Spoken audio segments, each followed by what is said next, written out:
welcome to the Rebel Ballerina Show, where we learn to live a kick-ass rebel life.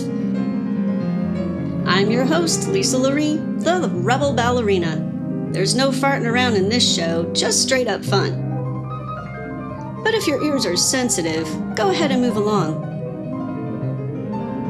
If you want a truly kick-ass life, well, then here we go.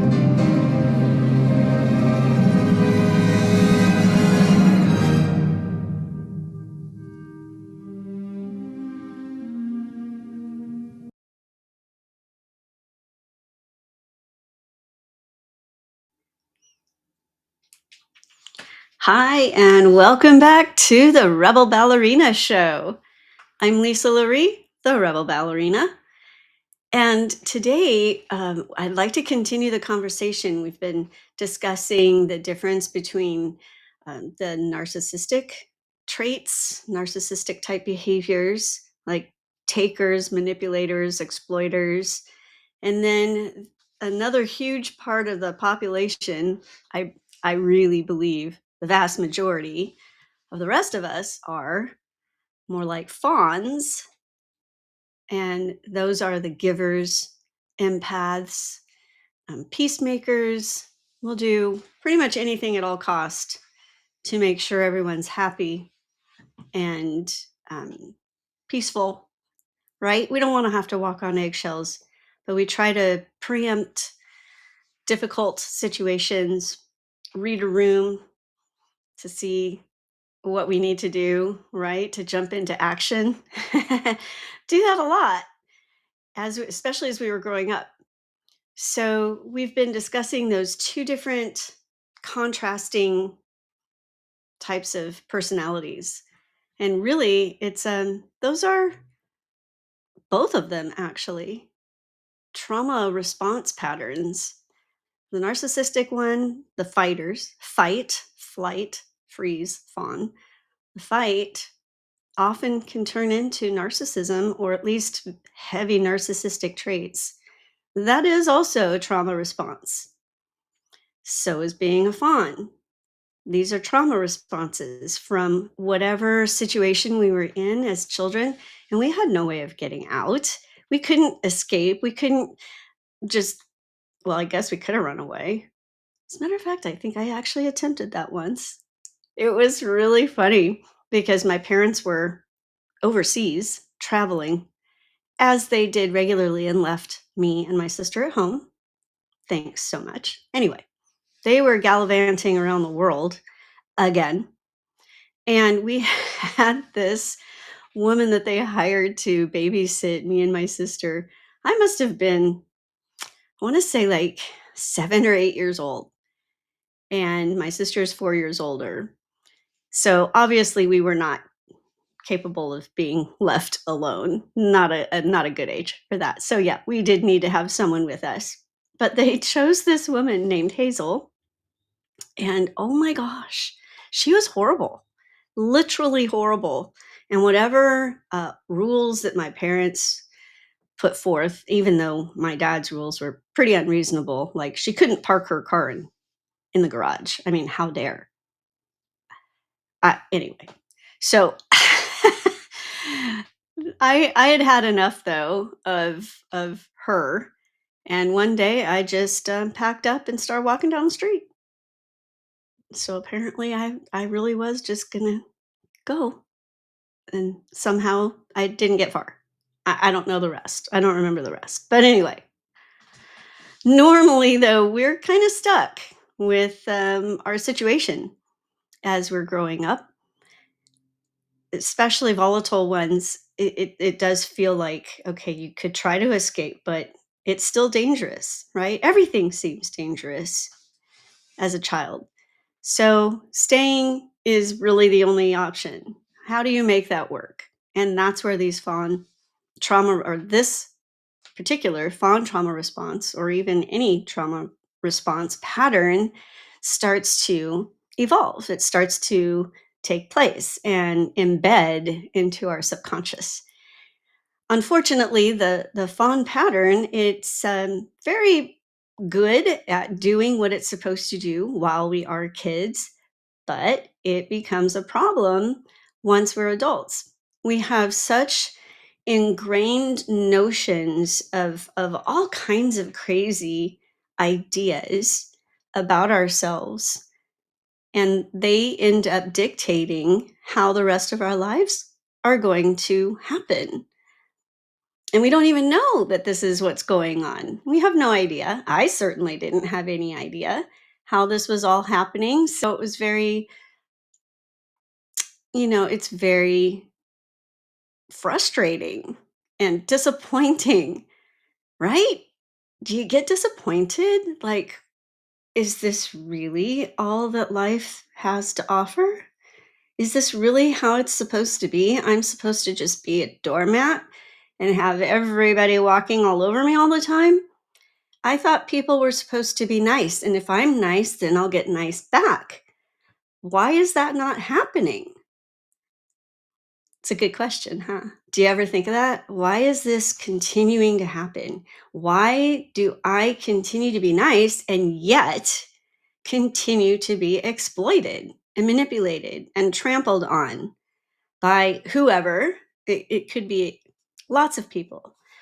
Often, excuse me, it is a significant other, boyfriend, husband, wife, girlfriend, whatever that person might be. But it could also be a family member, an extended family member, it could be friends. I've had an array of these folks show up in my life, and it is disappointing, it's discouraging. And actually, I did this process where I was like, you know what? I'm fed up with this. And so I moved. I had to move, wasn't really planning on it, but I was leaving Ballet, Arizona, and I had gotten a contract with Nevada Ballet Theater in Las Vegas. So, not a huge move in the sense I didn't move across country. Those two cities, Phoenix, Las Vegas, pretty darn similar in so many ways. So, it was a comfortable move in that regard. However, I chose to leave behind a very volatile relationship with my ex boyfriend. And he actually did ask me if he could come. And I said, no, nope, I'm done. I'm done. I need a fresh start. I'm going to do this. And I swore off men so that I had to have that fresh start. I was going to have my own apartment, just a little tiny apartment. I didn't care. I just wanted to be by myself for once because I'd always had to have roommates for affordability. And that's what I did. I packed up, I moved to start my or continue my career, but start my contract with Nevada Ballet Theater. And that relationship that I left was very volatile. I mean, it was ridiculous. And there were so many times that we were together and then not together and together and not together. And he would leave and I'd let him back or whatever. It was crazy for about a year and a half, 2 years. Seems longer somehow. Anyway, I made that move. And then lo and behold, wouldn't you know it, within the first month, I met my ex husband. So apparently, sure, I made a change. I moved to a whole new city, working with a whole new different company, and all kinds of new, except for me. I was the same. And that's the problem because I didn't realize that I had brought right along with me this fawn trauma response pattern. And here I go again. Now I am with someone who, because my ex boyfriend was so volatile and pretty out there with his narcissistic traits, I brought someone into my life who was more covert. So, isn't that fun? Same type of person, but just with a different way of going about it. But the problem really was me. I'm the one that brought this fawn pattern with me, had no idea what it was or what it was about or how it was dictating my life and how it was bringing these types of people to me. And it was yet another disaster, a huge disaster, 21 years of disaster. And then during the divorce, a huge disaster for my kids because he wasn't so covert anymore. He became very overt, and his behavior spoke very loud and clear as to why I left in the first place. And he was really angry.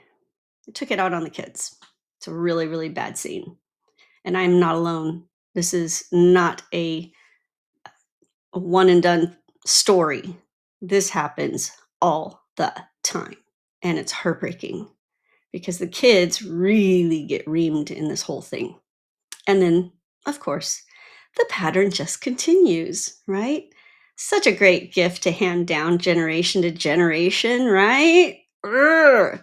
We got to break this chain. And that's exactly why I'm talking about this. This is exactly why I want to help people be able to get out of this, especially if they still have young children and they can start modeling a much better life pattern for themselves. So, anyway, I am trying to bring this to as many people's attention as possible so that we can change that and make an actual movement, a rebel movement. That'd be so fun to be known as a rebel. But what are we really rebelling against? We're not really rebelling against the takers, exploiters, and manipulators, though we will have to stand up to them. And so, in that sense, it seems like that's where the rebellion is. But it's not. The true rebellion is this conditioning, it is the trauma response pattern that we have to rebel against. And then, in so doing, we are introducing and developing a healthy life pattern. I think that's a great trait personally. I can vouch for that because I'm living it and it's pretty darn amazing how much better life really can be, how much less stress there really can be, how much more joy and happiness and fun and ease. Oh my gosh, don't you want more ease in your life or do you really enjoy walking on eggshells and having to bend over backwards for everyone and feel like you're disappearing? I don't know. Don't know how long that process is going to take for you. It took quite a while for me, unfortunately. 50 years. Not a fun thing to live through 50 years of feeling horrible. So the gist of today is that the fawn pattern really does wreak havoc in our lives. It compels us to look for subconsciously people who are going to bring us down, people who are going to run roughshod over us and take advantage of us, people who are not going to care. They are not going to give a shit about your soul, my soul, what our dreams are. They don't care. They're in it for themselves only. So we have to ask ourselves, how do we get away from this then? If that's what we keep repeating, how do we break the cycle? And see, here's the super cool thing. Fawns, we can break the cycle. We can choose something different, and that's a phenomenal thing. It's so wonderful to know that we don't have to be stuck with this. It's hard. I'm not going to pretend that this was just a cakewalk, making the changes I needed to find this joy and ease and stress less stress. There's always going to be some stress, but greatly reduced stress. There's there's a way out, and it's so wonderful that we can actually do that. We can make these changes. And I believe that because the fawn personality is who such as we are, givers, people pleasers, empathetic, understanding, more patient, kind, that we aren't so stuck with these traits that we can actually, not those traits, but the being manipulated and exploited with those traits. We can actually walk away from that.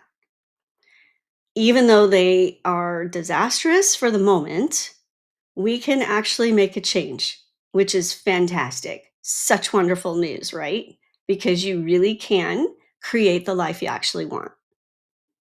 On the other side, though, unfortunately, it appears that those with the narcissistic traits, particularly if they're really heavily ingrained and possibly even full on narcissistic personality disorder, they're not going to change. And so here's the funny thing: how many of us got into a relationship thinking, well, I can help them be better. I'm gonna help. They need my help because obviously they're very unhappy, and that's the problem. And so I'll make them happy, right? Yay, that's my job, is to make them happy. Big mistake.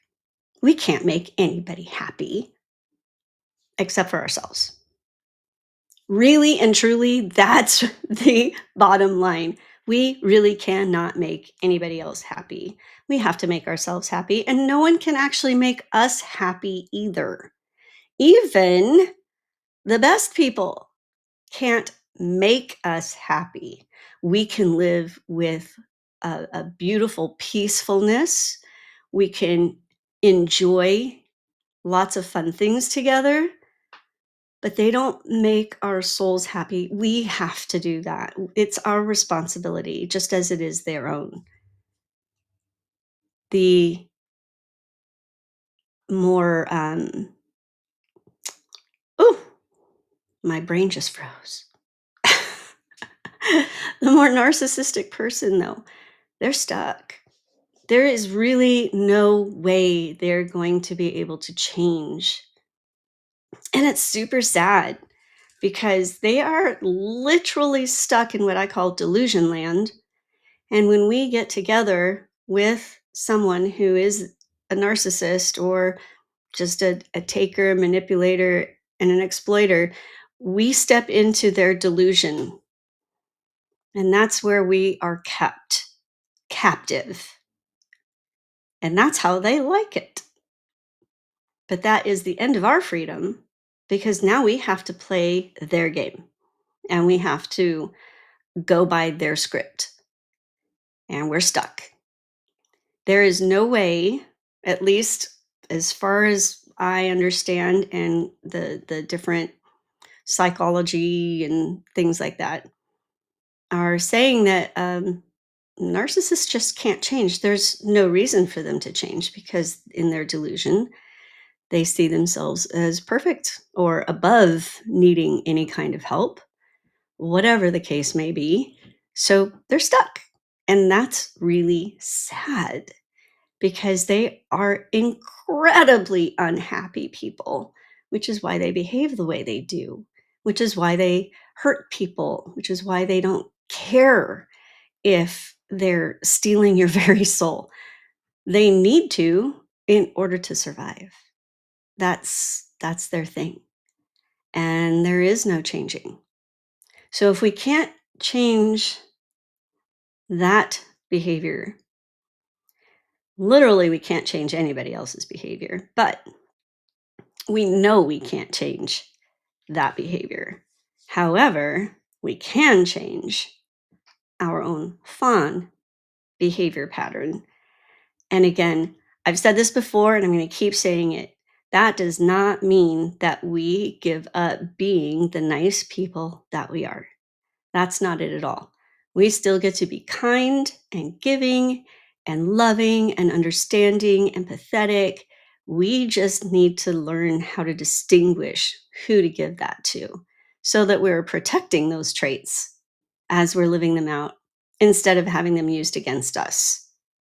That's really the bottom line. And that is the power we have. We actually can do that. We can make those changes. I have, and I've put together a whole program to help do that. As a matter of fact, you could start with my ebook if you want to start to find out more, a little bit more detail of what I'm talking about. It's a great place to start. It's a synopsis of the last bit of my my crawling away. I call it marine crawling away from my marriage. No, I didn't actually crawl on my belly, but it felt like it. That's what it felt like as I was leaving. Excuse me. So start there. I'll put the link in below, but I also have, this is what it will, whoa, look like. That's where I'm supposed to put it. There. There it is. So go here and start there, and then we can keep this conversation going, and hopefully you'll start to go, oh man, maybe there's hope for me after all. Maybe I don't have to be stuck being heartbroken because I keep getting trampled on by people who really don't care about me. And I keep giving out all this love and it's not returned, or it's returned in a really awful way, if you want to call that being returned, right? Because isn't that what we really want? We want to be able to love and get actual love in return. That, I believe, is at the basis of the whole entire human experience. That and being able to live in joy and have fun, that's what this life is really supposed to be about. So, who we end up being with, who we surround ourselves with, that's going to have a huge impact on whether we're successful with having that life of joy and fun and ease. But if we're constantly repeating this pattern of attracting takers, exploiters, and manipulators, it's going to make it real hard and very sad. Mm. Lots and lots of tears shed over the years for sure. And my bet is probably for you too. So check out this ebook and we'll continue the conversation, putting the spotlight more on us fawn types because we already know who the narcissists are. And I'm sure you have a list of people you can name off like that in your own life. Well, we can change that.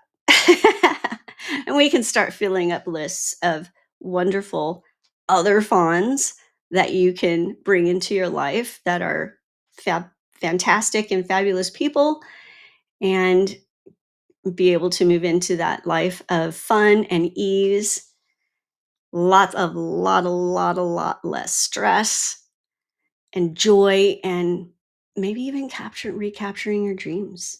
Wouldn't that be awesome? So, thank you so much for joining me again today. We'll continue going on through different aspects of what this is all about, and I look forward to seeing you soon.